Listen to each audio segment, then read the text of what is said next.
We have learned hardware Trojan taxonomies, and before we discuss how to detect hardware Trojans or admit we cannot detect them, let's first take a high-level overview of hardware Trojan detection and its relationship with trusted IC design. For a given fabricated integrated circuits and its specification, the goal of hardware Trojan detection is to determine whether the IC has any hardware Trojan or whether the IC can be trusted or not. A hardware Trojan detection algorithm or a mechanism can report either hardware Trojan found or not found. In the case when the hardware Trojan is found, we can see that the integrated circuit is untrusted, but we cannot see that the design team is untrusted. This is because the design team may use untrusted design tools or third-party IPs. On the other hand, if the hardware Trojan detection algorithm did not detect any Trojan, we cannot conclude that the IC is trusted or the design team is trusted. We can only say that this hardware Trojan detection algorithm did not find any Trojan. And this implies that it is very hard or impossible to claim that an IC is 100% trusted. Even if we try all the input combination, we can only say that the system does not have any functional hardware Trojan. They may still have parametric hardware Trojans in the system that can reduce the reliability of the circuits or leak information through side channels. So in that sense, hardware Trojan detection is a process to evaluate or to assess systems' trustworthiness. Recall that we have defined or redefined trusted integrated circuits as an integrated circuit that does exactly it is asked to do, no less and no malicious more. So for a system specification, there are many different designs. So we take an approach, consider the design solution space. So this is a design space, and this vertical bar partitions the design space into two parts. The left side is the successful design that meets all the design requirements. The right half is the design failures, which fail to meet some of the design specifications. And as we have learned, all the designs will do something more. So depends on whether these more things are malicious or not, we can further partition the design space into two parts. The lower right corner here are the malicious functionalities embedded into the design. And the rest of the part, they don't have any malicious more functionalities, which in some sense we call innocent more. And finally, assume that we have a hardware Trojan detection algorithm or trust assessment tool. The tool will assess the design and then report whether the design is trusted or untrusted. So the left half, this part is called trusted design, and the upper right corner and the lower right corner, these are the untrusted designs. So with these three curves, the vertical bar, this red arc, and the green half circle here, we partition the design space into 8 different regions. The first region, they are successful designs because they are on the left. They do have malicious functionalities, but the tool has successfully detected this as untrusted. Region number 2 is the same as region number 1. However, the tool fails to detect the malicious functionalities. They think this design is trusted. Region number 3, these are successful designs with no malicious functionalities, and the tool considers this as trusted. Region number 4, successful design, no malicious functionalities, but the tool accidentally or incorrectly identified this as untrusted. On the right side of this vertical bar, these are all failure designs. And the first two, 5 and 6, they have malicious functionalities, and then the tool either considers them as untrusted or trusted. In the trusted case, this is an error. For region 7, these are design failures with no malicious functionalities, and then the tool considers this as trusted. Region number 8, these are failure designs with no malicious functionalities, and the tool successfully identified this as untrusted. And finally, as we have discussed from the first week, so in all the digital designs, there might be some backdoors, what we call the security vulnerabilities. So after this, we consider systems vulnerabilities. And this region inside the circle here, we call region number 9. These are the one we call the vulnerable designs with security vulnerabilities. So in that sense, what we are doing here is to have a good design. What we want to do is we want to search in the trusted region, which is region 3 and region 4 and outside region 9. We want to find in these regions the best quality design here. And however, the goal of hardware Trojan detection, they have a different goal here. Remember, this is the hardware Trojan detection with trust assessment to their report. The report, this part is trusted and the other part, they are untrusted. And we do see some false statement here. We have a false positive here in region number 4. This region is trusted, but the to report this as untrusted. We want to minimize this false positive. And also the 2 has 3 false negatives, region number 2, region number 6, and region number 7. And we need to pay special attention to region number 2, because these has the malicious functionality, but the 2 fails to detect it. For 6 and 7, it is of least importance because they are design failures. So before we talk about how to detect hardware Trojans, let's step back and then think about physical attacks to a system. Assume this is my chip. It has my intellectual property. It has my secret data.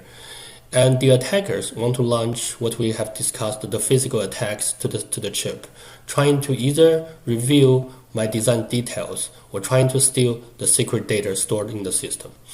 And we have learned different physical attacks, starting from the invasive attack, semi-invasive attack, or non-invasive attacks. And the 2 of the most powerful attacks, they are reverse engineering and side channel analysis attacks. So these attacks, they will be able to peel up the chip layer by layer, trying to figure out what is the inner structure of the chip, and then trying to find out the functionality of my design. Or they can go through side channel, trying to analyze and then steal the data. So now let's consider I don't have this chip here, but I want to design a chip, and then someone designed the chip for me. I got this design back, and I have this question, whether the chip has any hardware Trojan or not. So what I want to do here is I want to do a hardware Trojan detection. And my goal is to detect hardware Trojan, or trying to find any information related to hardware Trojan. So take a look at these 2 scenarios. They are very, very similar. In some sense, they are identical. In both cases, you have a chip which you don't know all the details, and your goal is trying to find out the details of the chip, what it does, and what kind of information the chip has. If that is the case, what I can do for hardware Trojan detection, I can use exactly these attackers use for physical attacks to the system to do hardware Trojan detection. If that is the case, I can claim that hardware Trojan detection is easy. But is it really easy? So let's take a look at this approach, which is based on reverse engineering. So this is what we call the destructive hardware Trojan detection, or it is similar to invasive attacks. So what it does is it's going to pick one or a couple of samples, integrated circuits, and it's going to remove the package to expose the die of each of the ICs. And then it's going to conduct a reverse engineering, trying to reveal the inner structure of the system and trying to figure out the functionality of the system. Whenever we find any malicious addition or modification to the system, or to the wires, or to any physical features to the design, we can claim hardware Trojan found. Technically, this is correct, and it should be able to capture all the hardware Trojans, regardless they are functional Trojans or parametric Trojans. However, these are not practical for a couple of reasons. So first, this process is very, very expensive. Not only they need expensive equipment and the tools, they also require detailed design knowledge, and also they are many cases they are very, very time consuming. And second, even if we find any additional things in the design. And how do we know these more things they are malicious? And how do we know they are intentionally added or accidentally added? And finally, remember we start by picking one sample or a couple of samples. And it is possible for the foundries to embed hardware Trojans only on several chips, not all the chips. So if we pick the sample that doesn't have hardware Trojan, we cannot claim that all the chips fabricated by this foundry, they don't have hardware Trojans. So there are several factors that make hardware Trojan detection a very challenging task. First, the hardware Trojans, as we have seen from the hardware Trojan taxonomies, they are very, very versatile. They have different sizes, from large blocks of powerful antennas to some very small kill switch, a couple of gates, or even you don't have any gates. You just make the wires thinner or change the physical features of some other components. And hardware Trojan can be hidden in many, many different locations of the system, can be in the memory, can be in the I/O device, can be in the processor. And most of the hardware Trojans, they are not active. They stay very, very quiet. They sleep there and until it will be activated. And they will take different forms or different types, as we have mentioned about functional hardware Trojans or parametric hardware Trojans. This makes the detection of hardware Trojan very, very challenging. And second, the traditional testing tools or verification tools fail to do the hardware Trojan detection because they are developed to detect manufacturer defects or faults, not for this intentionally added malicious purpose. And finally, it is very difficult to distinguish between hardware Trojan and other noises. By noise, we mean a few different scenarios. So first, the hardware Trojan detection algorithms or the testing tools, they may have errors, fail to find the hardware Trojan. And also the set channel, they may have noise, and then the measurement we got from the set channel may have errors. This will make hardware Trojan detection algorithm based on set channel trying to create some errors. And also, we have talked about earlier, there are functional noise, for example, the don't care conditions. It can be accidentally implemented to carry some malicious purpose. And finally, there might be manufacturer variations. For example, some wires become thinner, some threshold voltage becomes higher or lower. And all this will make hardware Trojan detection algorithm or approach much difficult. So besides the destructive approach we have seen earlier, there are also a lot of non-destructive approaches. They are mainly falls into two categories, the runtime monitoring approach and the test time detection approach. For the test time detection approach, they have logical detect and set channel analysis approach. And we are going to analyze this later in the next lecture. And to end today's lecture, we are going to study how the hardware Trojan will be added or what the hardware Trojan designers they will think. So as a hardware Trojan embedder or designer, so they have to have some motivations to insert hardware Trojans. And for their motivation normally starts by trying to see what are the system or applications they are targeting. This can be a financial institute or maybe a banking system, or this can be military systems. And they have to consider what is the payload when the hardware Trojan is activated versus the design cost to embed such hardware Trojan. And then they have to consider technically when, where, and how to embed the hardware Trojans. Their goal is twofold. First, they want the hardware Trojan to be effective in the sense that they will be able to control the hardware Trojan, they will be able to trigger hardware Trojan at the right time and the right place. And they want to make the damage as large as possible.